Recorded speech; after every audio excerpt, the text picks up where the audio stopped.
Hello, everybody, and welcome back to That's About Right. That's about jumping the podcast fence. about everything Edgar Wright. Yes. This is episode 8. 8. And we have a doozy. 8. This one. And a very topical one, too, actually. Very topical. Yes. I am the Wash. I'm a random bystander here. And I'm lesbians. You are a has-been. Out of all the jokes you could have made, I did not expect that one. I don't know why I didn't. Now you've made me bi-furious. That's a line that, like, everyone on Tumblr loves. oh yeah. Oh, No, yes. Scott Pilgrim versus the world. Scott Pilgrim versus the world. We're in a very different territory in many respects. It's this is 2010, of course. As Random said, this is a very topical now since it's the 10th anniversary, and there's been a lot of covers about the 10th anniversary. There was going to be a screening, or like a 4K screening of it, and then shit happened. Oops. The game is being re-released though on the Switch, and I think other platforms too. Other platforms. Yes, the video game has finally is finally coming. Was there gonna be like bonus stuff, or is it? I have no idea. I just know it's coming out this fall. Yeah, I know it's coming out. I know that the people who love the game are super excited about it. Like, there's quite a lot of love for Scott Pilgrim. It's just too bad that there wasn't enough love when it was in theaters, because this did not do well. No, it did not. Yeah, this was textbook cult classic. Yes, textbook cult classic film. It's we'll have a talk about all that, but why don't we rewind then and talk about our history. Scott Pilgrim. Can I go last, because you'll see why I'm going last later. All right. That's fine. I just feel like this is gonna be so awkward. I'll go first. Okay, go ahead. God, I'm so bad at going first. I had heard a lot about Scott Pilgrim over the years, not knowing Edgar Wright had made the movie. Again, I didn't even know who Edgar Wright was until The Wash had introduced me to Shaun of the Dead. But I had heard a lot about Scott Pilgrim, just, quotes, you should watch it, all that stuff. I thought, this is a video game movie. These are terrible. So I never watched it. And then at a job that I worked, I had somebody from within the company who would come in and check on all the stores, see how we were doing and stuff. And he was a big Edgar Wright fan. This is very recent, only about a year ago. So I knew about The World's End. I knew about Shaun of the Dead. I knew about Hot Fuzz. But I still hadn't seen Scott Pilgrim. And Scott Pilgrim was his favorite of all the Edgar Wright movies.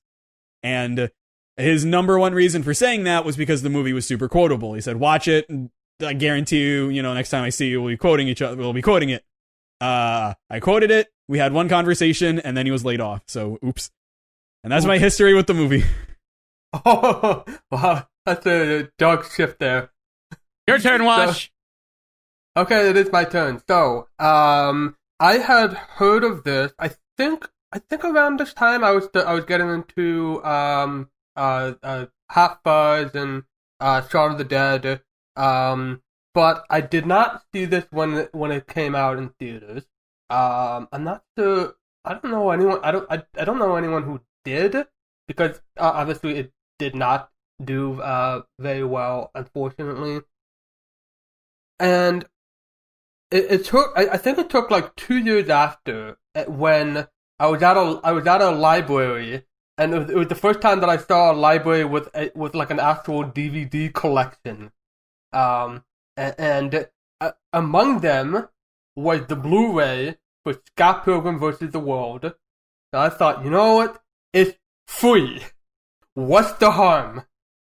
So I rented it. I took it home. I watched it for the first time, and I came out of it thinking, that was pretty good. Something's not right. And I could not place it. It was a very similar situation to Brave, where I just could not place what it was that what it was that was gnawing at me. And then the second time, I think I watched it a second time. I want to say it was with, I guess it wasn't with either of you, but because I gave this a second shot. It was like, okay, everybody loves it. Like, maybe there's something I'm missing. I watched it again, same damn reaction. So now I'm at my third or fourth time, and there's not many movies where I retry it this many times. Even though I'm not as thrilled about it each time, but I watched it. And now I got like some concrete stuff that I want to say about it, and it's perfect because I just finished watching it like 3 hours ago, so we better get through this fast. But that's me. Random. I think I suspect why you're going last. Yep. So this technically it was my first time seeing the full film yesterday. But a long time ago, in about 2011, I was on a school trip. We were seeing a Broadway show, and I remember talking to this girl and winding up striking a conversation with this girl during the show. And we talked before we saw the show. We saw the show, everybody together, and then we sat next to each other on the bus. And we just wind up having a conversation together. In this conversation, she mentioned how much she loves Scott Pilgrim. Scott Pilgrim? What's that? I've never heard of that before. And she wound up showing me a clip on her phone of the Bi-Furious fight. And she just showed it to me completely out of context. I knew nothing about it. I was confused. It was intriguing, but I didn't think I would like it. But that was my first exposure to Scott Pilgrim. And that girl wound up being my first girlfriend, who wound up being... Say it. The girl we talked about in Wolf Children. Yes! Yes! Oh! Okay. I don't know why she said that. Scott Pilgrim versus the world! I hate you all. I hate you. But we actually still, like, we're friends, so we still talk about it, and we still joke about that shit. But I actually texted her saying, guess what movie I'm watching finally? 10 years later. Because I think it was like 10 or 11. It was like 9 or 10 years later. And she was like, oh, cool. I was like, yeah. That's an appropriate response. Yeah, so that's just a funny story. But yeah, I was like, that scene, I just literally was like, so I just associate Scott Pilgrim with that memory, I guess. And it's not the first time an Edgar Wright film has been associated with my dating life, but we'll get to that when we get to that. Yeah, you'll get, yes. But either way, that was other than that, years later, I finally saw Scott Pilgrim, and here we are now. Perfect. Right. So, this is it. We finally get to have your first conversation about Scott Pilgrim versus the world. Yeah. Yeah, we do. God, where do we start? Let's start with a plot synopsis. Yes. That's what we usually do. I believe I did it for both Shaun of the Dead and Hot Fuzz, so I'll step down on this one. Okay, I'll go for this one, because I don't trust Random to not do it for half an hour. Fine, but I'm taking the one for 2 films down. That's fair. I'm doing everything for the film 2 films down. We'll see. We'll see if you'll behave. I will be. So, Scott Pilgrim vs. the World is about Scott Pilgrim. I think that concludes everything. I'm Random Bystander here. Who is a bassist for the Sex Bob-ombs, a local Toronto band.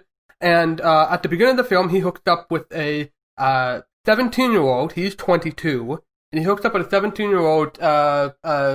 It's his first relationship after a bad breakup, and he's doing it just because it's simple and it's easy.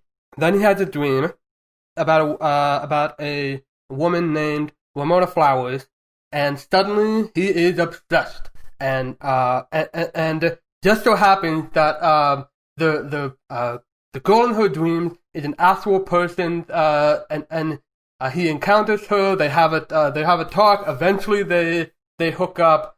But Ramona Flowers has a dark secret, where it's like, if you're gonna go with me, you're gonna have to deal with my sex. I'm Random Bystander here. You're gonna have to deal with my 7 evil exes. And sure enough, all of her past partners come to Scott Pilgrim and give him a beatdown as punishment, as just trying to like test his. We'll talk about the details of that, but essentially it's him trying to fight against Ramona's past, and at the same time just trying to confront himself, because like I just said, there's also a current girlfriend that he hadn't addressed at the time, and there's a whole bunch of messy romance and drama and stuff, and a whole lot of action.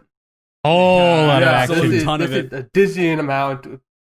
Many different action sequences. Would you call this the red line of Edgar Wright films? You know what? Of all the films, this might be the red line of. It honestly might be. Because it has a so it's like the setup of that 7 evil exes. It has a very straight line. You know, you gotta defeat all the 7 exes, and it gets lopsided, the plot, for me. Like it took. I think it was like at the hour and 10 minutes he just defeated the 3rd evil ex, and then he just like rushes through the next 3. Yeah, 4, 5, 6, and 7. Yeah, 4, 5, 6. No, 4, 5, and 6. Rushes through. Literally 5 and 6 are one battle. I don't know so much about 4, only because she had proper setup prior to it, and then she did. And then they actually did have a fight after, which Ramona was involved in, and then Scott had to get involved, and she was using him as a weapon, which was really cool. I like that. Use your karate chop action. Yeah, Woody, how are you doing that? Stop it. But I do agree on 5 and 6. They were like, they did not have any personality. They were just there for the cool fight scene. And then number 7 wasn't introduced until. I mean, I liked him, and I liked that, you know, he was built up. But as far as I guess that's the idea, he was built up big, and then, you know, like the big kind of, oh wow, the climax is starting, is that, oh, here's Gideon. Was he in the party scene? No, I know who you're talking about, but I believe that's someone else. Okay, because they could have set him up there. Yeah, that would have been great. Yeah, but I don't know, because I was like, maybe he's in the party scene, because it seemed like a big reveal, like that guy is Gideon. And I was just like, who is he though? Like who is this guy? Who like, what, did we see him before? All we really know about Gideon is that he's the G-Man, the one who the band is going to get their record label signed for. Oh, so he's built up like that. It's just now here's Gideon. Yeah, and the twist isn't so much, oh, it's Gideon. It's, oh, this is the guy they've been talking about the whole time about getting their band signed up. Turns out he's the final of the 7 evil exes. The one who organized this whole thing. It took him like 2 hours. So, do we want to start with talking about the action or just the plot, or we want the plot or the visuals? I feel like that's where we should start. Yeah, the visuals I think are great. Honestly, if we're going to talk about the visuals, I said red line as a joke, but. Yeah. Wow. Yeah, the visuals are really good. They're really good. They are really good. They really give off the whole video game theme. Exactly. Even though 5 and 6 were very minimal character-wise, that fight scene was amazing. It was incredible. The fact that it was represented by how they were playing their instruments, I thought was I never really even cool. heard of that concept, Yes. like amp versus amp or whatever it's called. That's a really cool concept, and it's like the electronic duo are remixing the rock band. It's like, oh, that's cool. It's too bad that I know nothing about these two, and they just die. Yeah, because every X has some background development, although it being small. It was just weird that they just got the runt of the backstory. Yeah, they were just kind of they didn't even have a backstory with Ramona. We literally find it out. Oh, did we find it out? I think Scott like Ramona writes a list for Scott, and then the bandmates talk about them. That they were twins. But not their relation to Ramona. I don't think. And they were twins. That's about it. We don't get first off, we don't get Ramona saying like what the backstory is, because she doesn't get involved until later, until after the fight. I'm pretty sure. So just like by that point, all we know is that like Ramona dated twins, and you fill in the blank there. I suspect, because we didn't mention this. This is also Edgar Wright's first adaptation.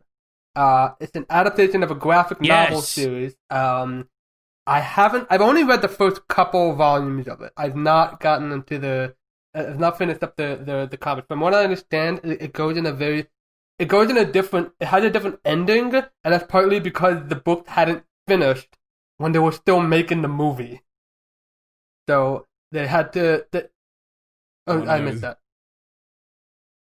Yeah, I said it's one of those. But apparently, like the artist Brian Lee O'Malley, like he said that like they've communicated and talked about it, but he confessed that the ending was their ending. And we'll talk about the ending. I really want to talk about that ending. We'll talk. Yeah. But but like you can especially tell with the adaptation, because whole frames, whole like lines of dialogue and shots are recreated bit by bit in this. Like all the weird like graphic details and the narrations and stuff. That's wholesale from the comic book. Yes. Yeah, because there are some weird narrative details that are like, what? Like, there's one point where Scott, like, they mention Scott's hair, and then a narrator with the emote, I guess, talks about, like, Scott was growing out his hair when he was in his last relationship. I'm over it. Yeah, the emote is actually what the original comic. That is Brian Lee O'Malley's artwork. You see there. It's also his artwork that you see on those flip charts when they're talking about the band, when the bands are talking about the other bands, and like that is Brian's art style right there.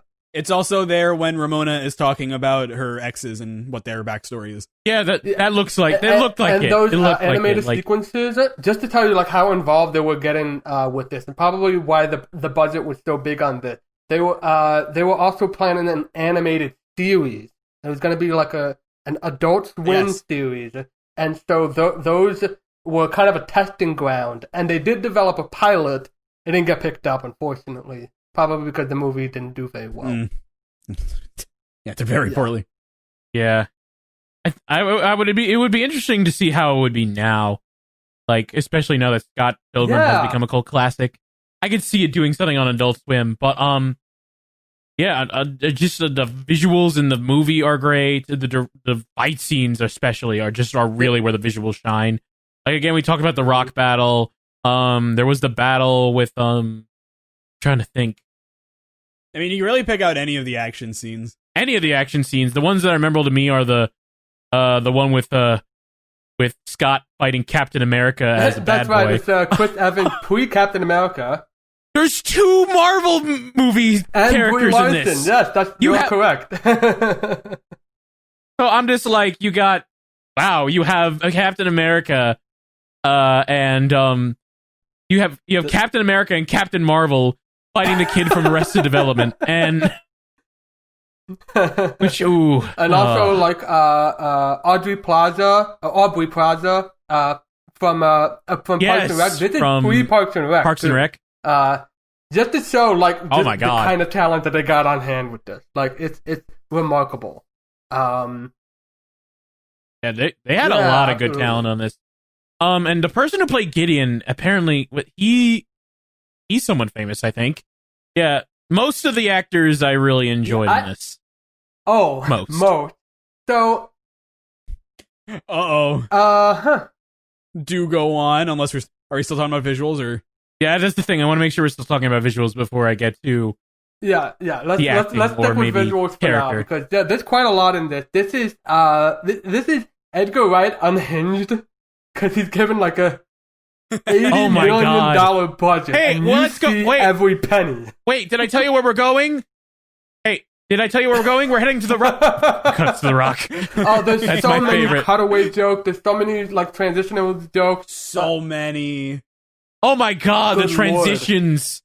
There was literally a point where he went out the door and it took him to like a whole new gym area, and I'm like, that is not like CGI. They actually constructed a set and swapped it out while he was out inside the bathroom just for that shot. Like they actually, what you see is happening in the camera. I think my favorite transition, just because it's so stupid, and it's probably why I liked it the most, was when he was in the phone booth and he was calling his sister. She was at work.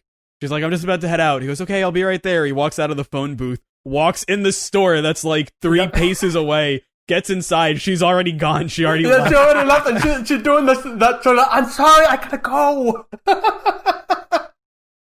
Yeah, she's at the window. No. If we're gonna talk about transitions, Seinfeld. Oh my god! I'm glad Courtney got that scene. How do you not? Yeah. Wait, Seinfeld? It was like, I forget. Walks in the house, the audience cheers. Oh my god, yes! Somebody got to second base. Yeah! Oh god, it would have turned into a 90s sitcom. It was more like first and a half base.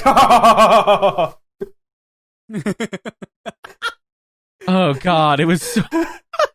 It's also one of the only times that I've seen like a bleep in a film with the Aubrey Plaza getting. How are you doing that with your mouth? How are you doing that with your mouth? Yeah, exactly. And it was still happening too. Like you just got that talent. Don't worry about what I'm doing with my mouth. And then at one point Brie Larson does it at this and it's great. Like it adds onto the joke. Oh man, there's so much of this. There's so much to unpack with the visuals. Yeah, like I said, it's unhinged. Yeah, it really is. What I like about it is that it's like you always got to be paying attention, because you never know when there's just going to be a cutaway transition. When the context, the environment, the characters, everything will change when somebody blinks. I feel like I'm excited to watch this again, because I feel like every time I blinked, I missed something. There's just so much on screen. There's so many different kinds of transitions. Obviously, like the Satoshi Kon would be a good example of just like how just all the different ways that like there's one where he's in like Scott is in the snow and Ramona off camera says Scott, and then his guitarist friend screams into his ear while they're at the snow, and then it cuts, and they're both at the band practice already. And it's saying like you haven't even you played like one note. It's like, god damn, you gotta pay attention. Yeah, this you really do. I'm like, what? Oh, we're here. Okay, but that's good though. It's good. It actually keeps you on your toes. You're like, okay, so we're going here. Okay, oh, we're here. What did we get here? Oh, we're here now? All right. Because there's literally a point where they went from, like, the snow to band practice and then to the band itself. The event itself. You just... Like, I felt like I was on speed. Like, what is... Movie, calm down! It's very dreamlike, too. The way it just kind of ebbs and flows. Like, you're just never in the same spot as you were a second ago. And so much of it is because of the comic book that it was adapting, and because of the comic book itself, which was very heavy with video game references, and there's a ton metric. There's starts. tons. The very first shot is, I'm pretty sure, Link to the Past, It's like a. Yes, I think that's Link to. I never played a Zelda game, but I'm pretty sure that sounds like Link to the Past to me. Yeah. I think it was. Yeah, and that's like the very first. Before we even see a character, it's literally just the narration, and then it goes down to Toronto, and that's what you hear. Like right off the bat, this game loves video games. This movie, You know what? That's games. good, honestly. This movie is a video game. In many respects. This movie made me actually really want to play the game. So. I don't know. I don't know anything about the game itself. I know it's the people really like it for the beat 'em up. I'm not that into beat 'em up, but the soundtrack on that game, yeah. Oh yeah. Yeah, Soundtrack's Anamanaguchi, which is like match made in heaven. If you're talking about video game soundtracks, like it couldn't have been more perfect. That's quite a lot of talk about the visuals. And I feel like if we move, it's feeling like if we move to something else, it's gonna get sadder. Is that what's happening? Maybe.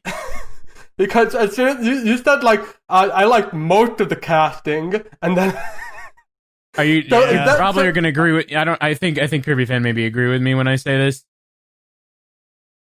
Maybe I don't know. It's- I could be the so- only one here. I could be, and I'm willing to be the only one. Maybe I'm the You only could one be. that liked it. We don't know. so okay. I got a question.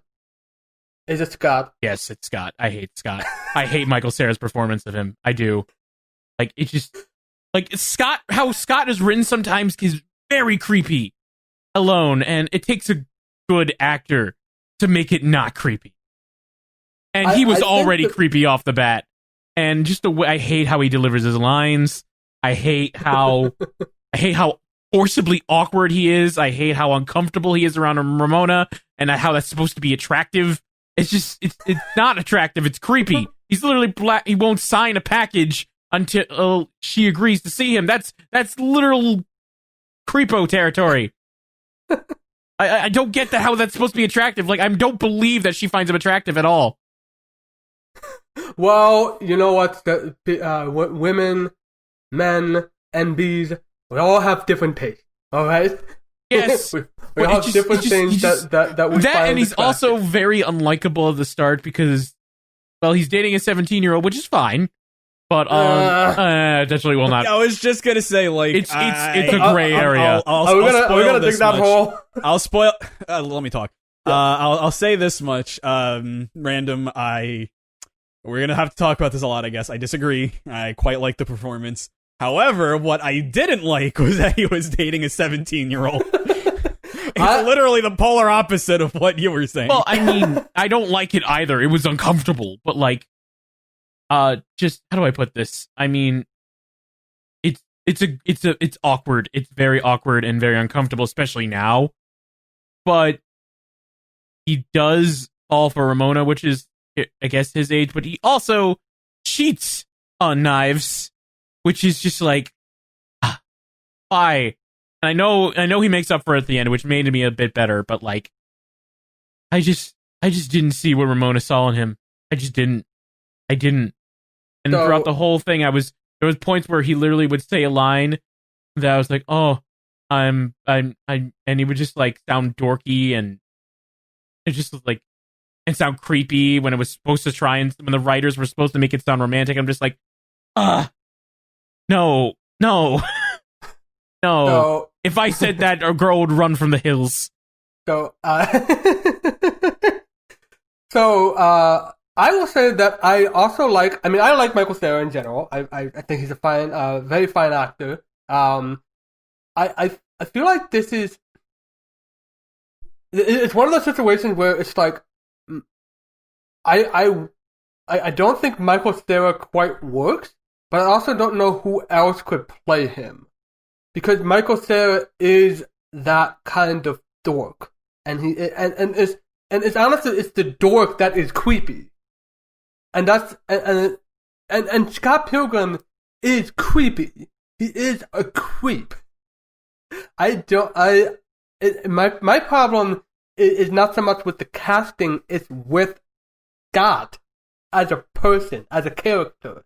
That might be my issue too, and I just don't think Michael Cera helps. I can see you like picturing some.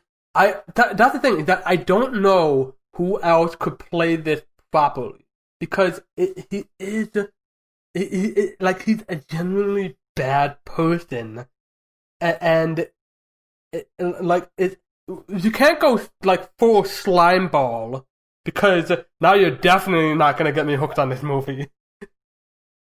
But you can't go like, because the thing is, like, if you're going like nice and you have it be like likable, the problem is that he is awful.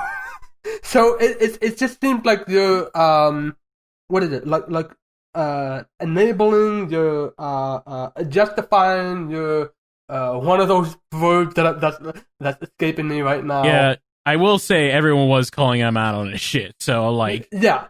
I know it was you. Yeah, this isn't one of those movies where a character is terrible and he gets rewarded for being terrible. To be fair, Ramona, I mean, she is with him, but at the same time, him being Ramona causes like 7 evil exes to go against him and get the shit kicked out of him. So, you know what? You're right. Okay. To quote Gideon, No, we really should be thanking each other. I mean, if it wasn't for me, Ramona would never have been with you, but if it wasn't for you, she wouldn't have gotten back with me, so I guess it all shakes out, huh? No, to quote Gideon, listen, I gotta say, I was in a really dark place when I put that League of Evil Exes together. That was great. That was really good. About that? That's sort of like, it was bad. It was a bad look, and I'm sorry. Don't cancel me, okay? I really like the dialogue in this movie. I like it a lot. Yeah. Oh yeah, it's great. I feel like I need to rewatch it again to make it quotable for me, because some of it's zoomed so bad. I'm like, oh, okay. Oh, what? Oh, okay. I mean, there are lines that, like, you know, they transition into a completely different scene so well that's what's, you know, so crazy about it. But then there's other lines, like when Scott's talking with his sister. She says, next time we don't date the girl with 11 evil ex-boyfriends. It's 7. She goes, oh, well, it's not that bad. And then she just gets on the phone and she's just like cheerfully talking about how like pathetic something is. And like, That's it's zooming in on Scott's face. She goes, oh, that's pathetic. Yeah. Anna Kendrick, another talented actor who is in this movie. You were once a vegan, now you will become vegan. Vegan? Vegan? Or him like trying to explain. I'm better than you. Yeah. I'm a vegan. You're gonna the cleaning lady on Monday is gonna have to clean you up. What? I love when he's trying to explain it. He's like, it's Friday, right? They work. They don't work on weekends, right? Okay. This movie had me laughing. It's so quotable. I am with Random on this one. I actually did not find it like overly quotable my first time. There were some quotes that I remembered because it is a very funny movie, and I just kind of left it at that. Watching it again, though, it's just all these quotes just come flowing. There's so many.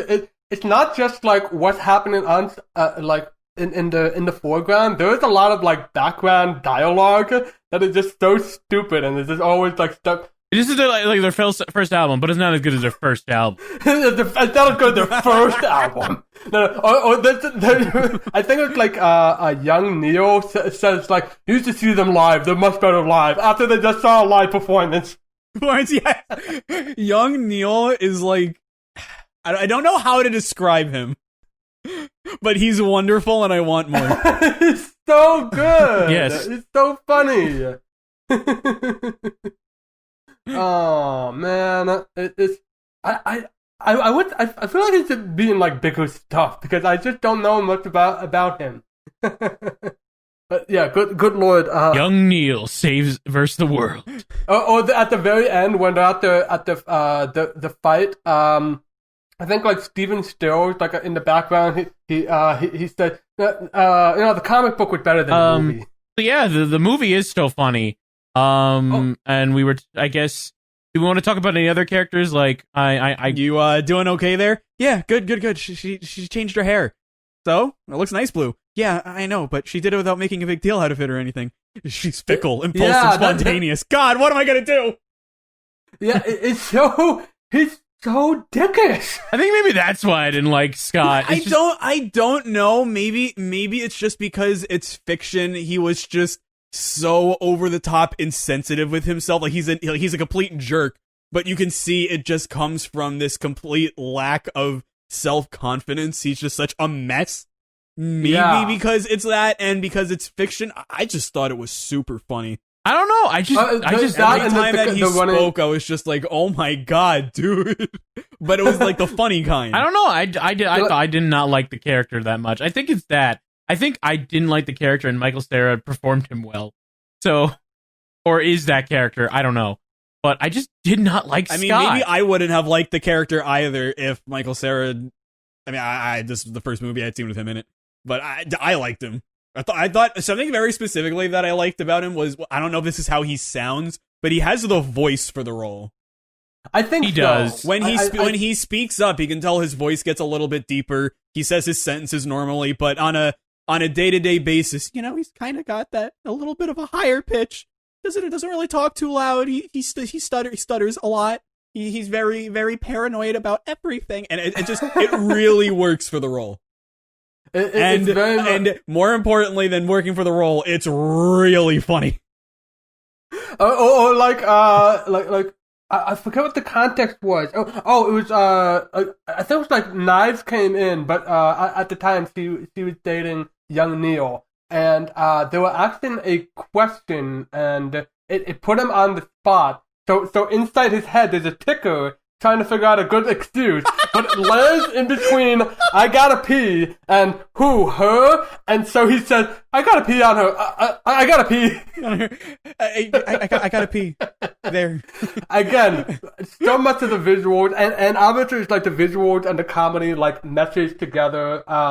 We should have mentioned this is the first time since his very first student film, well, not his first student film, but when we first episode, we were talking about something that's not co-written by Simon Pegg, and didn't have him or Nick Frost. It didn't have him or Nick Frost. It was so weird. It is so weird to watch an Edgar Wright film with a Goodwill.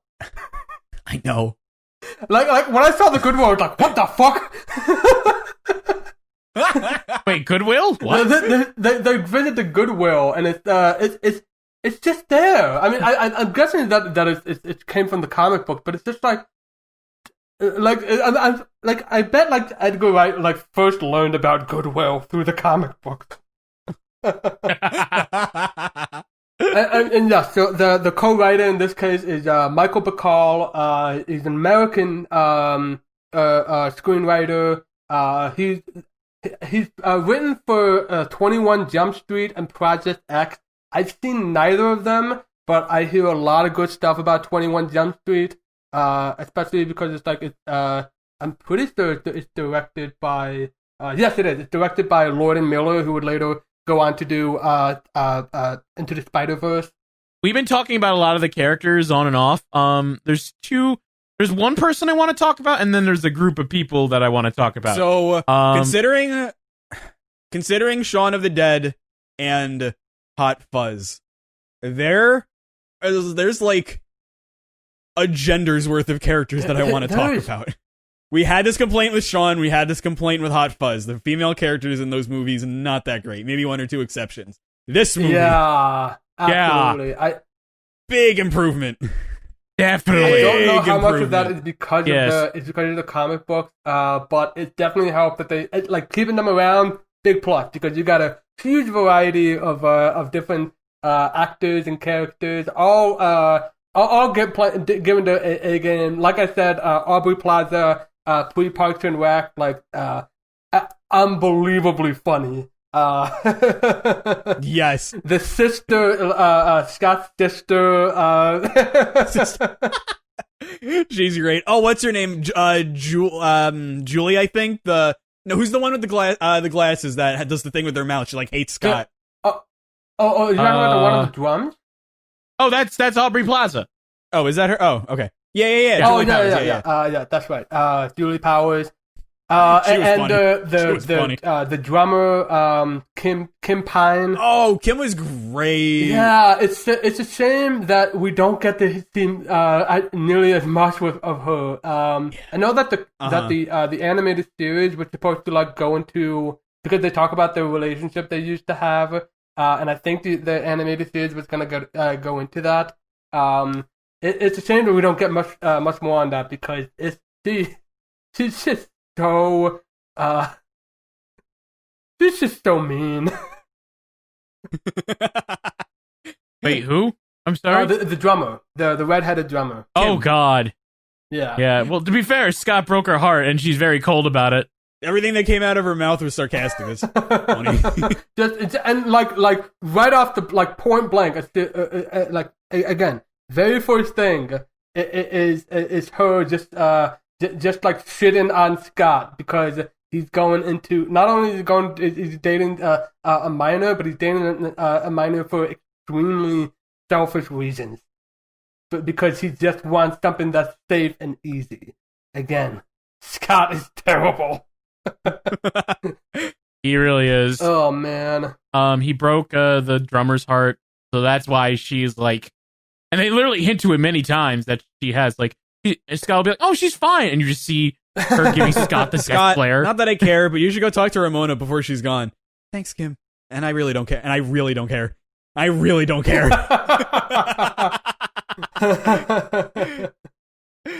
Like, sister, that is a mood. And since we just mentioned her at the very start, because Ramona is insisting on saying evil exes instead of ex-boyfriends. Yeah. Yes. So the first time I watched this movie, when she made that correction, I was like, is she bi? Well, she said it's a phase. You and her? It was just a phase. Just a phase? You had a sexy phase? It meant nothing. I didn't think it would count. It meant nothing? I was just a little bi-curious. Well, honey, I'm a little The thing is, that joke was spoiled for me, so... Yeah, that's true. That's true. But I mean, it's still really good. It was still a good joke. Unlike her and unlike the twin, she does get some proper backstory. And she is polite. She's just like, I don't want to deal with you. Scott's like, I don't want to deal with you right now. And she's like, fine. Later. Like, she was gonna like fight with him, but no, that's not how the sequence works. And there is a genuine sequence. This is actually one of the fun like Easter eggs, is that each of the exes, they're represented by their number. So the first one, like he's you only see one eye, and also what's his name? Not Gideon. Wallace, the roommate, said, "Hey, it's that one guy." And yes. Wow. And I actually did not notice that. Wow. I honestly forgot about him because he was the first one. So no, I remember. He literally comes out of nowhere. Didn't you get my email? Scott was like, I skimmed it. And I was like, the most offended anybody got by anything he said was that he just skimmed his email. You will pay for your insolence. Your insolence. You will pay for your insolence. Oh man. But yeah, he was funny. He just wasn't. He was barely in the movie. No, actually, I feel like he's just the email in that fight scene. But I love how he just comes in flying. Yeah. That's an instance where I think like minimal, like a tiny bit of build up, but mostly minimal. But here it works. So far in every Edgar Wright movie, there's a moment that happens that turns the movie into something completely different. Yes. In Shaun of the Dead, there's the moment where there's a girl in the backyard. The zombies first stopping. Hot Fuzz, it's the first time you see one of the murderers in the black cloaks. For Scott Pilgrim, it's number one flying out into the music hall. This gives you a really good idea of what the tone of the movie is compared to Shaun of the Dead and Hot Fuzz. Oh, absolutely. Yes. I'd say out of all the killers, out of all the oh, now we're talking about Hot all Fuzz the again. exes are like the great or good. If all the exes, I think my favorite was Chris Evans. Oh my God, Chris Evans. Oh, was he the actor? The actor. Oh, he was really so funny. Good. He was really funny. So Just funny. his setup. There was a lot of build up to him. Like people are already talking about Lucas Lee with LL right there for the 2. But yes, Lucas Lee, like they first show his face, and you see like a portion of one of the posters he was in, and there's a full version of this somewhere online, but all you see is the tagline, "Kiss me, I'm dying." Just to show the kind of actor he is. It's hard to pinpoint him. It's maybe like a Nicolas Cage, if Nicolas Cage was way more had way more body build. Yeah, it was. If Nicolas Cage was a pretty boy, And he had charisma. he did, and was a skateboarder. Oh, that's very talented skateboarder until he exploded. He had the best jokes, but just as far as like the lines that he had and just the general concept, my favorite was the vegan. Yeah, I'm better than you because I'm vegan. we're the vegan police. And then they're like, so how's the science of that work? No, oh my god, one of my biggest laughs of the movie was when he was being called out by the vegan police. 12:27 a.m. on February 1st. You knowingly ingested gelato. Gelato isn't vegan. It's milk and eggs, bitch. On April 4th, 7:30 p.m., you partook a plate of chicken parmesan. Chicken isn't vegan? No. The line that I especially love is that like Scott said, "Big deal. Anyone can be vegan. Ovo-lacto vegetarian, maybe." I love it.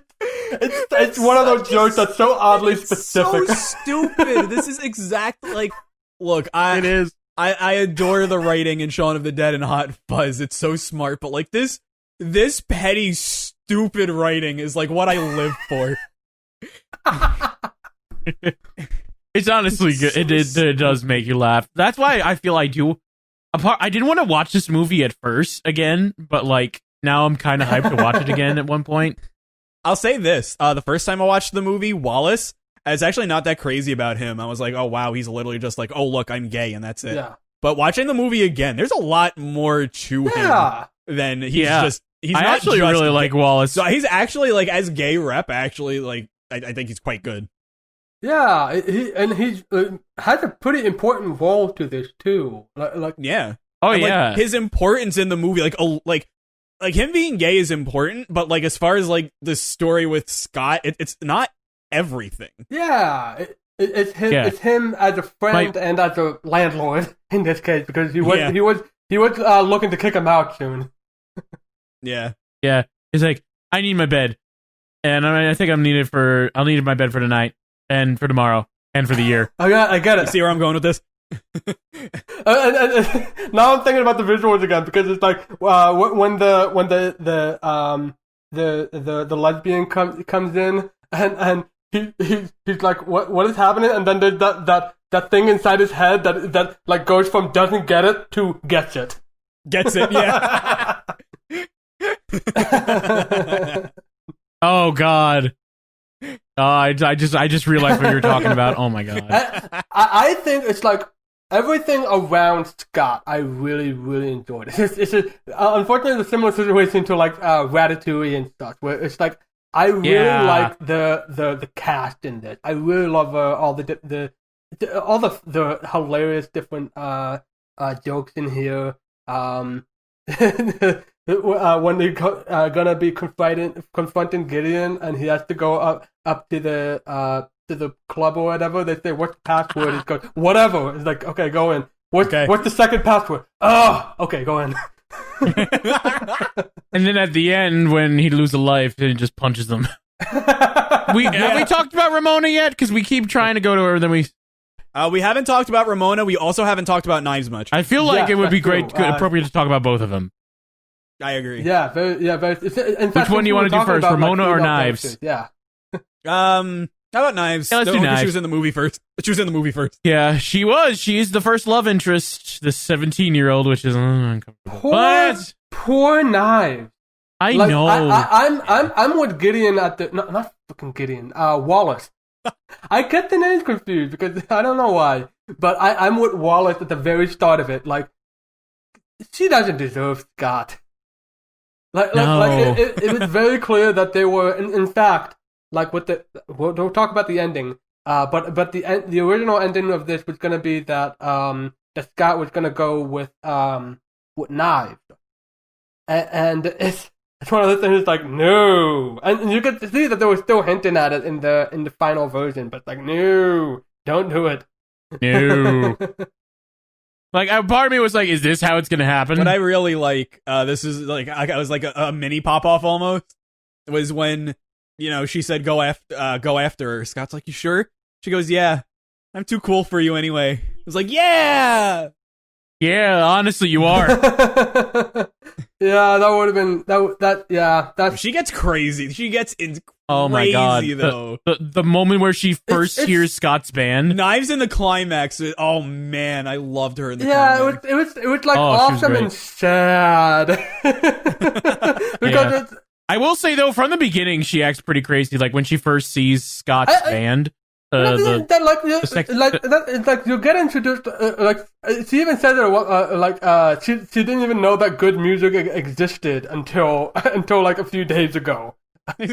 Yeah, so it's like of course she would be like super into the band. I'm sure like all bands have something like that where you just have like a partner or a friend or a family member where you show them your music and it's like this is it, this is my scene. And it's just so sad that it was because of Scott. Like a part of me was like, oh, she's with young Neil. I know she's doing it because of Scott, which is bad. But at least she's maybe with someone who's better. And Scott, young Neil does look like he did have the dumb line where it's like used to see them live. They're much better live. but like young Neil is like he's a good bassist, and he's like he actually looked like of appropriate age too. It's like. Just go. Oh my god, the one scene where he's about to break up with her and he's calling her and she's like, do you have a hat on with like a jacket? And you just see her like plastered onto the phone booth. I think I'm in love. Oh, and then and that's Redline love. And then like right after that, Redline love. But like immediately after that, like Scott literally says, I think we should break up and stuff. And then it cuts to her and there's no background. It is so like claustrophobic. It's a wide open shot, but it's claustrophobic. It's just darkness. And it's just it's only these two characters and just like the kind of realization of like, oh my god.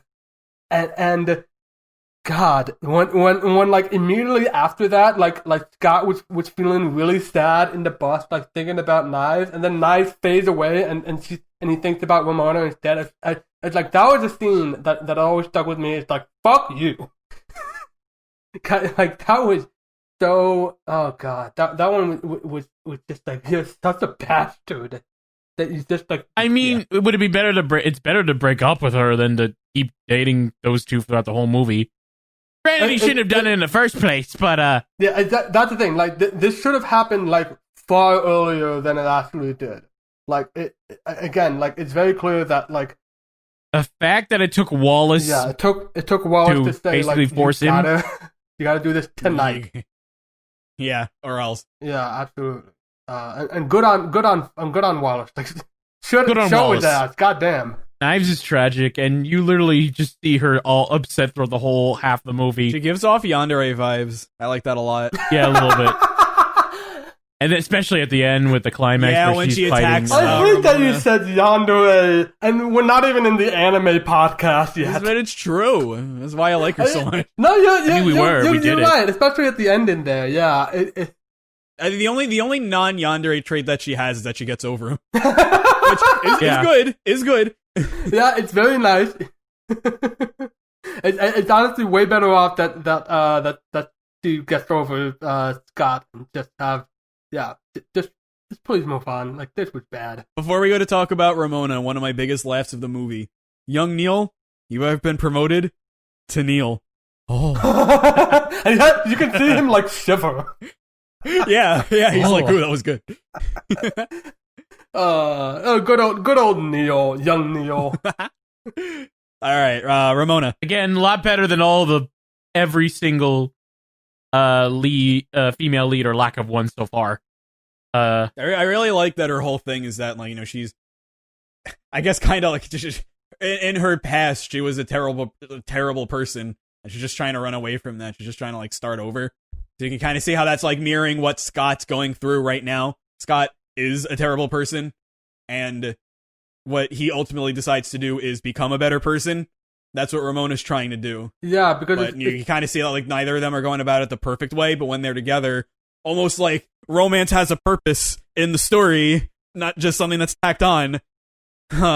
It's very clear that like Ramona herself has like not just with her past, like being like talking about her past as a quote bitch, and not only that, but she also still has like problems with confrontation because she just disappeared all the time.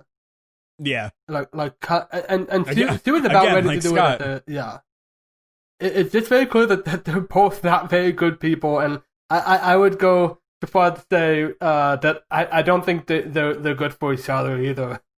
That I'm not so sure about because they learn to become better people through each other. Yeah, I can see that. My problem with that is that, and this is more a Scott issue than a Ramona issue, to be fair, but like it's clear that like Scott was attracted to the idea of Ramona than to Ramona herself, because like the first time we see Ramona is her in a dream sequence. It's just his imagined version of her. And then when he meets and they hook up, and it seems like pretty nice, and then like immediately it's like, oh, she's not exactly as it should be. Why isn't she making a big deal out of her hair? Why does she keep like disappearing? Why isn't she helping me out with the evil exes and stuff? It's that, but that's not anger. That's anxiety. That's fear. Because he's such an anxious, shaky individual. He doesn't get mad until the evil exes start getting like he fights more and more of them. He's tired. Like, I'm not necessarily saying he's a good person, but he's tired, and then he just kind of explodes. And then when he finds Ramona again, he apologizes, but at that point, Gideon's got the chip on her neck, and she's got to go. That's another thing that I didn't like.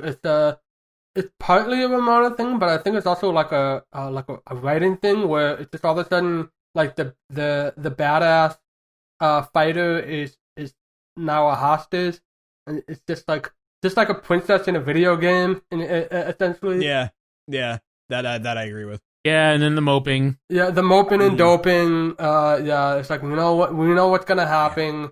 And yeah, with the chip in the back, it was just.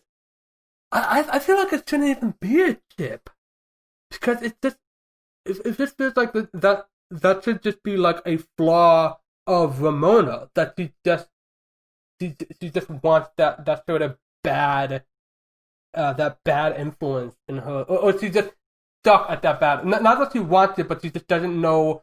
She's comfortable in a way. He has a way of getting in my mind. Yes, he literally didn't even have to change the dialogue. Yeah, you have it in the dialogue, but instead of it's just like, no, literally, like he's brainwashing me. Which is like, you don't have to go that far. Yeah. Yeah, like I mean, I think they were going for a joke with that, and that's the thing. It feels kind of like a kept runaway joke. If they kept that for Scott's dream, and then when he was dead, and then they didn't show it after that point, I would have been fine with it. But when Gideon goes down, they literally show the chip on her. Yeah, and it's just like, oh, yeah, and because I absolutely believe that Scott would convince himself that like she had a chip. That's why she had to go back to him. Like I could believe that. Oh, I like that idea. Yeah, that it was just like what he pictures. Yeah. Because again, it's like 5 minutes. Speaking of that scene though, I like the joke. I feel like I learned something. Which is too bad because I died. We all learn something in death. I do like for all the video game references that this movie has, I do legitimately like how the live system played into him coming back. Yeah. It's like stronger because he died, but through death he had learned what he needed to do to clear the level, quote unquote. It's like an actual video game analogy. and he redoes it, but in this time, and that's He's the a thing. speedrunner. We're getting to the ending. Like when you get there, like he suddenly learns like self-respect. Scott has learned the power of self-respect. It's something along those lines. And it's suddenly like, oh, I'm into this now. Like it's late, but this is like a redemption arc for Scott. All this Scott now, and it's like him suddenly like confronting himself that it's like, no, I don't need this shit. I need to fix myself, and I'm not gonna try to put my flaws onto somebody else to fix, and vice versa with Ramona. And I was getting really and he goes through the whole thing again. He accepts himself, and he confronts Knives maturely about what has happened, and just said like, I screwed up badly. I cheated on both of you. And remember, like the first time he didn't even realize that was how cheating works. Yeah. And I was getting really into that, and then the ending happened. Oh, can I just say the point where he's like, Scott has to fight himself, and then it just cuts to like this huge. We think there's gonna be a huge battle, and then it just cuts to them like just walking out of a door. It's like, oh hey, let's hang out again sometime. So when I was watching this movie, I actually thought to myself, I was like, really? They're doing this, all that? There's another fight. It's with yourself, and then they were just walking out chilling with each other. Scott's like, yeah, he's actually a nice guy.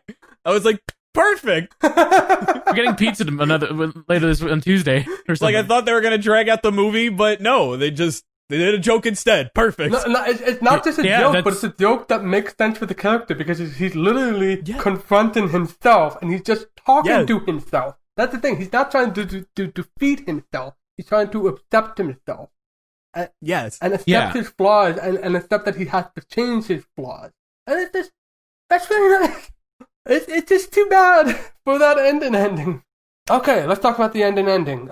So, like we just said, eventually defeats Gideon in a shower of coins.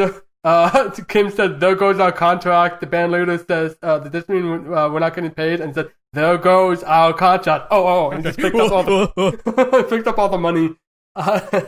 And then they of course Nugget Scott they work it out in the end, and it starts to seem like Knives and Scott are gonna be getting back together, and Ramona is walking away, and she says like I need to start over for myself, and then Scott was like, okay, you're right, like I accept that, and she walked away, and then Knives says, go after her, go get her, and she says, I'm way too cool for you. It's great, you're totally right, Knives. And then Ramona and Scott, they go together to the end, and Scott didn't really learn as much. Huh.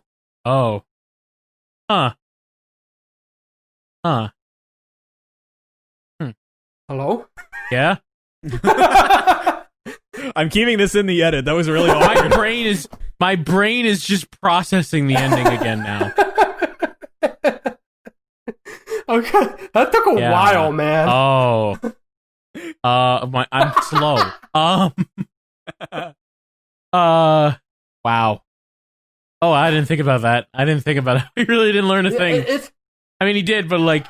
And this is exactly what I was having, because we were partly delayed on this recording. Part of that was because I was just having an argument with somebody about this ending, because I just didn't feel like this was right for either character. I feel like, and this would have been it probably would have been gotten even less money for that. But I honestly, like, they're not good for each other. They really should just both walk away, and just all three of them just like move on, because this was not working, and like Scott needs to repair himself. And the person I was arguing with was saying that the point with the ending was that the trying to fix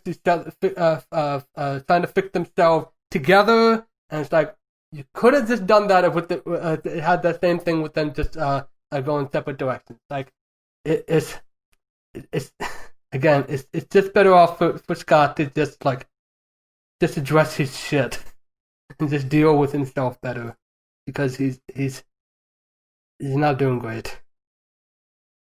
I mean, to be fair, he has gotten a lot better. He has gotten a lot better, and like I said, I was really into that.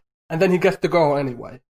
That I was not into. I mean, I was not into him. I don't know. I don't mean, it doesn't bother me too much, but I understand where you're coming from. Because in the end, they do. I get it. They do kind of are working to help each other out together, and that's how they do it, by going through the door. Then the continue game thing, 3, 2, 1, 0. Which, by the way, that was really cool. Oh yeah, that was a fun callback. Yeah. I don't mind it too much. Again, maybe when I watch it again the second time, I'll be like, oh yeah, you're right. But who knows? KirbyFan, what do you think about it? I kind of feel pretty dumb when you lay it all out like that, because that's absolutely the way you're supposed to see it. But I guess I'm feeling stupid because I always kind of saw it as Ramona got Scott instead of Scott got Ramona. I feel really dumb. Wait, I missed that.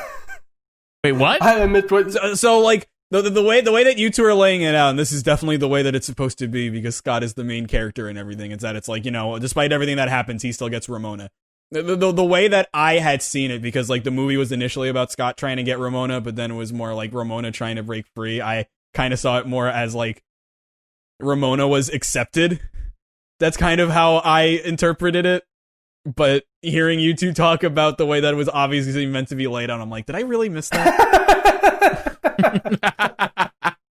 Hey, that happened. That happened to the best of us. That does happen. But I mean, at the same time, happen. It's like, I know I'm right. Because in Ramona's perspective, it's that she's getting accepted. So it's like, I know I'm right. That's just not what it's about. Yeah. You may be right there. Maybe that's why the ending didn't bother me so, because I saw it as more of like a pivotal moment for Ramona instead of Scott didn't learn anything. But you're right. It is a big problem. Yeah, I see. I don't know. I don't think I minded that much either. I mean, again, maybe when I watch it the second time, it'll probably be like, oh, but who knows? Right now, it didn't bother me that much when viewing. I was like, oh, they're gonna try it again. What's maybe now that Scott has learned something, and Ramona maybe has learned something and or doesn't have a chip. I don't know. Maybe it'll be better. I don't know. Maybe they wanted to do it just so they could have a TV series together if the animated series went well. I don't know. I don't know. I don't think it's that bad. I also feel like, I forget because I remember reading about how the comic book ended, but I can't remember it off the top of my head now. But I could have swear that like this movie was supposed to be 2 movies. Like the fact that like after Villain 3, it just rushes through the 4, 5, and 6, 4 to a lesser extent. It feels like the ending of the movie should have been somewhere after the 3rd one. Vegan? Oh my god, I would have loved if throughout the whole movie Vegan was the main bad guy. It's not just like Vegan, but also like Scott's ex, and having to confront Scott's ex-girlfriend. Because I'll be honest, that's the last we see of Brie Larson. Larson. That's the last we see of Brie Larson, and right after that, that's when we start seeing Gideon. Yeah, I was waiting for her to come back again. I was like, okay, they can't just leave her to die. Or die of a rightless death. They got to do something else with her. They got to bring her back. And no, they didn't. They did not. She just has to like pick up the coins for herself now or something. Yeah. I know. Like I said, it's like I could see it being 2 movies. It's especially with the pacing of it too. It was like I said, like the first like hour and 10 minutes, like it really seemed like it was focused so much more on Clash and the Clash versus the Titans. I forgot what it's called. Crash of the Titan. Crash of the Titan. No, Clash and the Bombshell. I don't remember, but like there was so much focused on that. They were talking all about the Clash, and people were referencing the Clash, and it said we don't talk about we don't say the E word in this apartment, and there was all that build up, and then it finally happened, and again dropped. It's just gone by that point, and well, they're coins now, so that's all that matters. Yeah. It's like there's no further confrontation of that, and I feel like that would have made more sense if there was 2 movies. But I'm guessing that I suspect that if this was 2 movies, I suspect that along the way, Universal was going a little less confident and was just said, no, let's just make this the one full film and just try to shove the other 4 X's in there. Yeah, that would make sense. I would have loved to see more, because that explains a lot. That would say why the second half of the movie is more rushed. Yeah. Except for the ending. The ending's actually well paced. The climax is great. And by ending, I mean the ending fight. The climax. The climax. Yeah. Climax. The climax is well paced. I think the climax is extremely well done. Me too. Yeah. I would, especially like when they brought back the like KirbyFan was saying, when they brought back the 1-up system, I was like, oh, okay, it's all tying up. That's really nice. Speaking of tying things up, the timer. Oh man, we did it. I was just about to say, we actually ended at a good point too. I was just about to. I just want to say before we end, it was cool that the Universal logo was 8-bit. Yeah, and I like that too. I don't care who goes in order at this point anymore. Okay, why don't you start? Okay. I thought I was all right. It was pretty good. I love the visuals. I love the characters a lot. They're great. They're a lot of fun. I love how they all crap on Scott. I don't like Scott.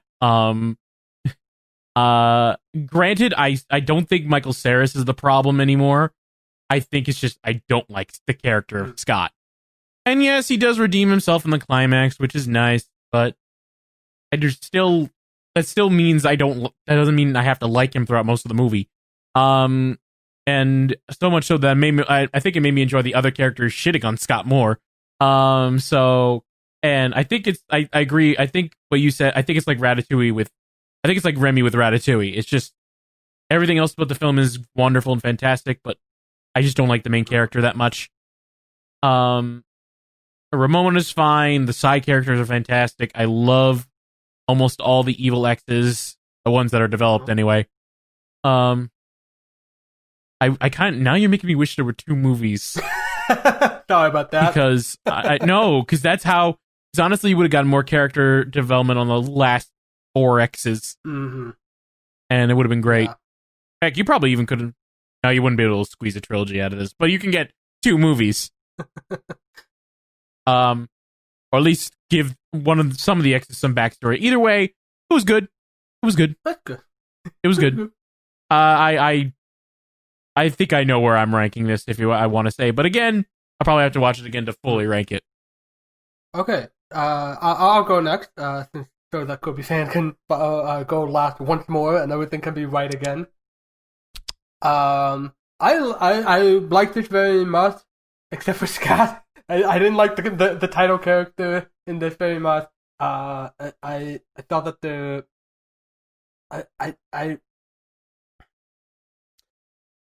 if it wasn't for that ending, because like I said, it's like this is a redemption arc. Oh, okay, this is working. This is starting to work, and then he gets the girl anyway. He gets the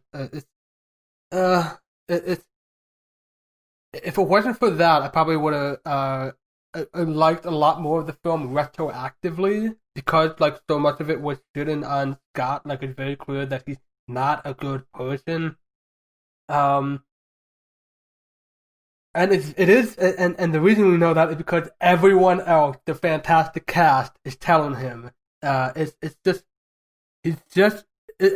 cast and it's the visuals that just stand out the most in this. It's so packed, but the characters are so memorable too. That's the surprising thing. Like, you think You think this would be overwhelming, but they really take the time with even dumb bit characters like the Stephen Stills who knows everyone.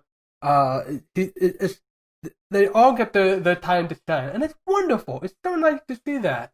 I just wish that it had a better protagonist. I will say, if we are somehow slopping this into the Pixar Spective list, this would be far above Ratatouille for me.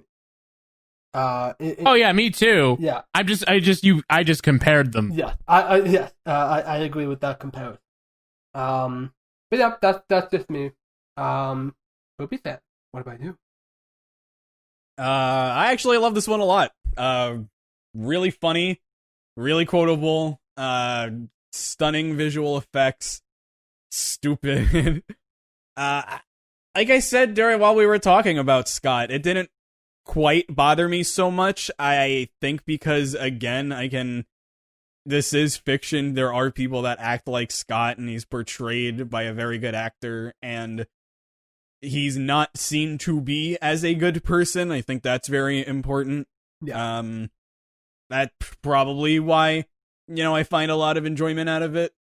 The movie still has its problems. Pacing issues, not so much while the movie's gone its stride, more so in the movie. A lot of the movie's flaws are very easy to demonstrate when the movie's not in its stride, when it's not, got a really good momentum going, solid pace, and that's kind of when everything just kind of is not that good. But even at its worst, I don't think it's even bad. It's just not that great. And when it is good, that is just when, it's at its funniest, it's at its most action-packed, it's most visually stunning. The edits in the movie are crazy. There's a yandere in it, I like that a lot. I will say, now again, to compare it to another Pixar movie, they, like you said, they do dislike the character. Everyone hates the main character for a reason. It's not like other movies. Monsters University. Oh, now you're really tying it together. Yeah. Speaking of tying it together, do we have a ranking? Do you remember it? Because I didn't write it down. Oh, you mean like overall? I mean, I don't know this. I don't know the specific numbers, but I know bottom to top was Dead Right, Shaun of the Dead, Hot Fuzz. Oh yeah, that's right. We had only seen 3 films. I know, because Spaced was 4 episodes. Space, that's the thing. Yeah. Is that I just finished editing the third episode, the third discussion of Space, and it's like, when are we getting into Shaun of the Dead? And I know how we felt when we were recording and watching the episodes. Yeah, especially when it's like I'm editing this, and it's just very clear from our tone of voice that like we're just really impatient. And it's like, this is fine, but it's not a movie. It's not Sean. It's not Hot Fuzz. It's not Scott Pilgrim. I agree. Yeah. So, as was mentioned, our ranking so far had been Dead Right, Shaun of the Dead, and Hot Fuzz. I didn't do any calculations because only Kirby fan disagrees with the first 2. Now we have Scott Pilgrim thrown into the mix. So let's take it from the bottom. Random, you have Dead Right. Is Scott Pilgrim better than Dead Right? No, I'm kidding. Yes, it's better than Dead Right. we do the joke every time. Yeah, we do. Kirby fan, is Scott Pilgrim better than Dead Right? Yes. No, I'm just kidding. I know we do that joke every... No, I'm kidding. But for real, yes, of course. And I wholeheartedly agree. This one is definitely not a first draft, so we don't have to worry about that. Exactly. They don't kill the director midway. Now, moving up, moving way up, the stratospheric leap. We have You know what? Ooh, I don't know who to pick for. You know what? Random. You have Shaun of the Dead. Is Scott Pilgrim better than Shaun of the Dead? No. No. I think Shaun of the Dead is better. That was fast. Why? Too. You got to talk about this. I mean, I think Shaun of the Dead is written a bit better, and granted, the female lead, all the characters and female leads in Scott Pilgrim are great, and the visuals are fantastic. But to me, Shaun of the Dead is more quotable. Really? For now. Remember, Hey, this fair. That's just only because that's like the one point where I'm like super in favor of Scott. So that was just a surprise. Again, you've seen it twice. I've seen it once, and this ranking may change by the time I see it again. So keep that in mind. But right now, I think Shaun of the Dead is more quotable. I like Shaun's as a main character much more than I like Scott. Much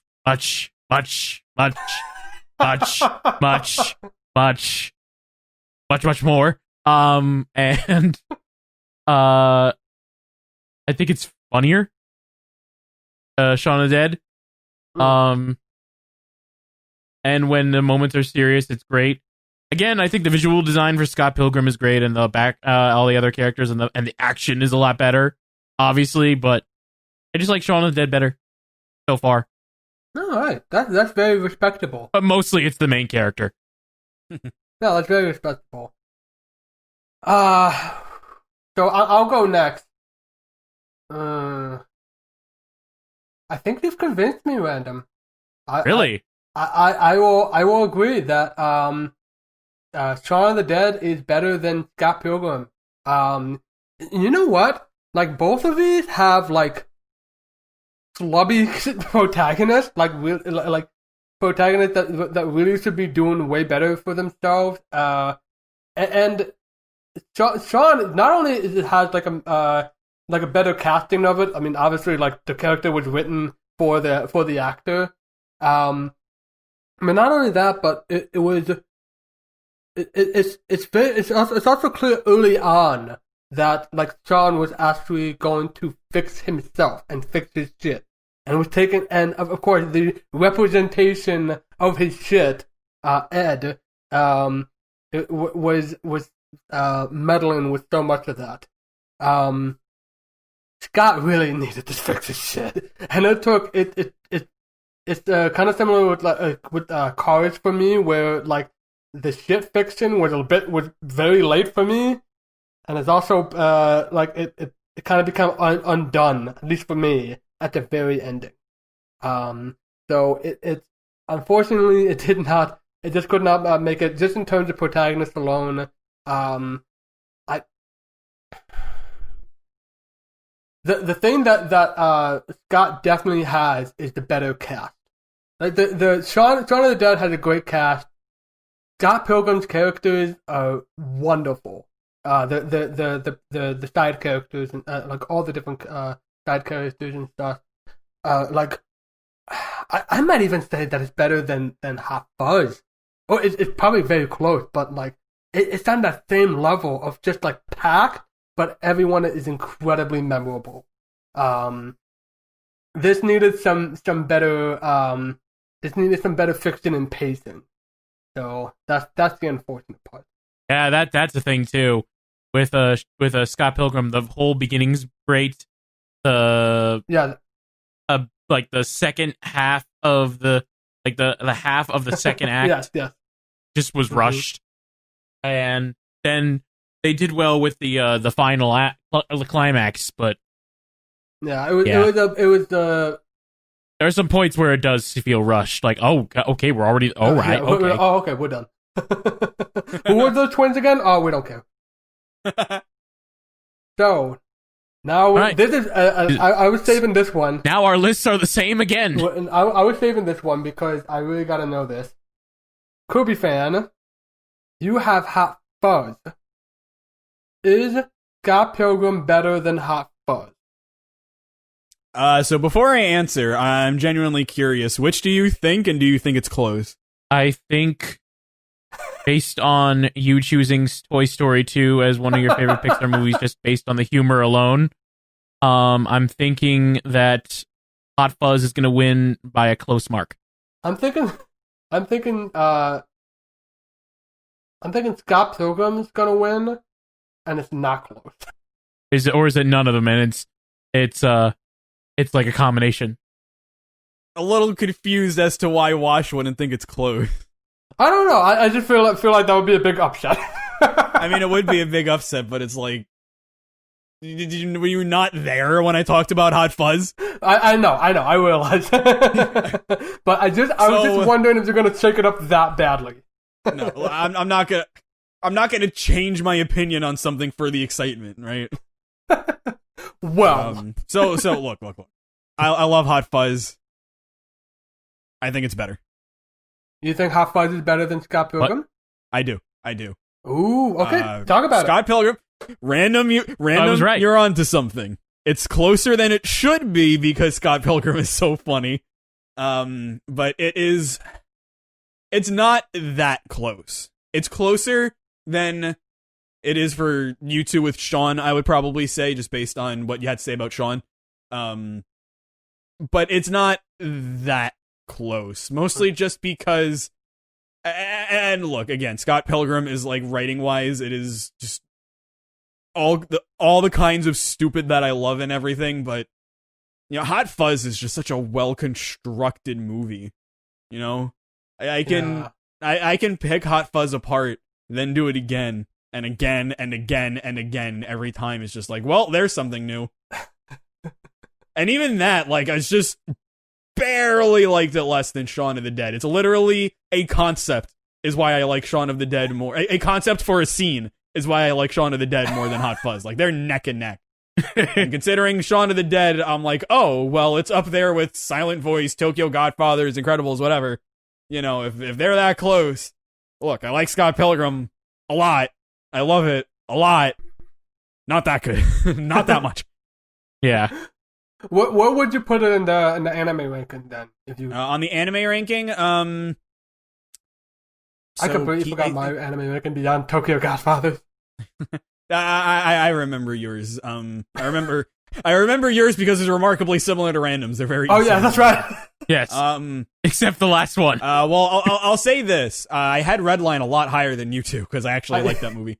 But this is Redline with a lot more substance, so I would definitely put it above Redline. Yes. Below Kiki's though. That's fair. Yeah, that's very fair. I'm glad you said it's Redline with more substance because I 100% agree with that. Yeah. Like if you're gonna go Pixar, as for Pixar, looking at the Pixar list, actually, this one I have in front of me because no way I remember this one. I'd put it above Toy Story 2. I'd probably put it right below Up, probably. Oh, interesting. Okay. Very interesting. I have no idea what my rankings are anymore. I barely remember this one. The top, and I remember the bottom. Yes, that's all I remember. Everything in between is a blur. More or less. Which is going to suck when Soul eventually comes out, if it does. Oh, boy. Well, better remember this list for when Soho comes out. Yep. Oh, God, whenever it does. Oh, good lord, that's right. That's the other thing that's delayed. Okay. So, we made it. All right, so on the top, yeah, we made it. Let's talk about things that are already out. Well, I had to. I didn't have enough time to do research, but I figured out a good transition because by moving the production and the casting and everything to America, Edgar Wright got to meet Bill Pope, cinematographer, world-class cinematographer, done work for The Matrix and like Team America, and he and Edgar Wright would hit it off, and he would actually do the cinematography for the next two Edgar Wright films, including going straight back to the motherland. We're going to be talking about The World's End, the finale of the Blood and Ice Cream Tornado trilogy. Yes. Have you? Oh yeah, you've both seen this film. I know. Yes, I have seen it twice. Oh, I don't remember. I know I've seen it more than once. I just don't remember how many times. I know you introduced it to me, though. Yeah, almost. If I'm not mistaken, the first time I saw this was actually with the two of you. But that's for next time. Yeah. We'll get to that when we get to that. When we get to that. I just realized that we just did the ranking and we forgot to do the averages just because we're all at the exact same spot, though. Except for Kirby fans with a minor like Shauna did better. Yeah, that's literally the only difference. So yeah, average is, of course, from the bottom up, Dead Right, Scott Pilgrim, Shaun of the Dead, Half Farce. Done. Okay. So far, this is looking like a very standard Edgar Wright list. Yeah. Well, we'll see. It might change because there's still two more films left. I do actually know that The World's End, I don't want to say divisive in terms of, like, people think it's bad, people think it's good, but in, like, how good it is, it is kind of divisive. Yeah. Especially when you're trying to compare it with the rest of the trilogy. I remember I had a couple of issues with it, but I think I'm interested because I just don't know where I would put this, and I now don't know where I would put this because, like, beforehand, I probably would have put this higher than Shaun of the Dead, and then when I rewatched it, I just found it to be, like, much smarter than I was expecting it to be. So now I generally don't know. I don't know either. I originally thought was putting this above Shaun of the Dead before I saw Scott Pilgrim, like when we first were thinking about the list. So I really don't know either. Well, there's a very small chance that I put it above Shaun of the Dead. Very small. I won't deny the possibility, but it's pretty small. I'll be honest. I don't think this is going to majorly affect my rankings. It's going to be different. I'm really more interested to see the film after that. Again. Oh yes, we'll get to that. That's not for a while. That's going to be 2017. We got a while for that one. But what's after? It's World's End and then that one, right? And then Baby Driver, correct? Yes. And then after that was supposed to be Soho, but whoops. Yeah. Whoops. Oh, we'll get to that when we get to that. Anyway, I think that concludes everything. Scott Pilgrim versus the World. Yes. Scott Pilgrim versus the World, and we have defeated the podcast. And now we must defeat the mega podcast. Oh, let's get some pizza. We're going to go out for brunch. Nice fellas. Now I want chicken parm, Pete. Now I want chicken parm. I always want chicken parm. All right, so I'm Random Bystander here. The Wash. I said lesbian. Damn it, I was going to mention that line. I'm in lesbians with you. I really mean it. Well, they said that at the beginning, and now they end. It's full circle. You can get it. It's a bookend. It's a bookend. Bookend. Play the video game. I'm going to probably play it. Oh, yeah. Okay, go play that video game. Bye.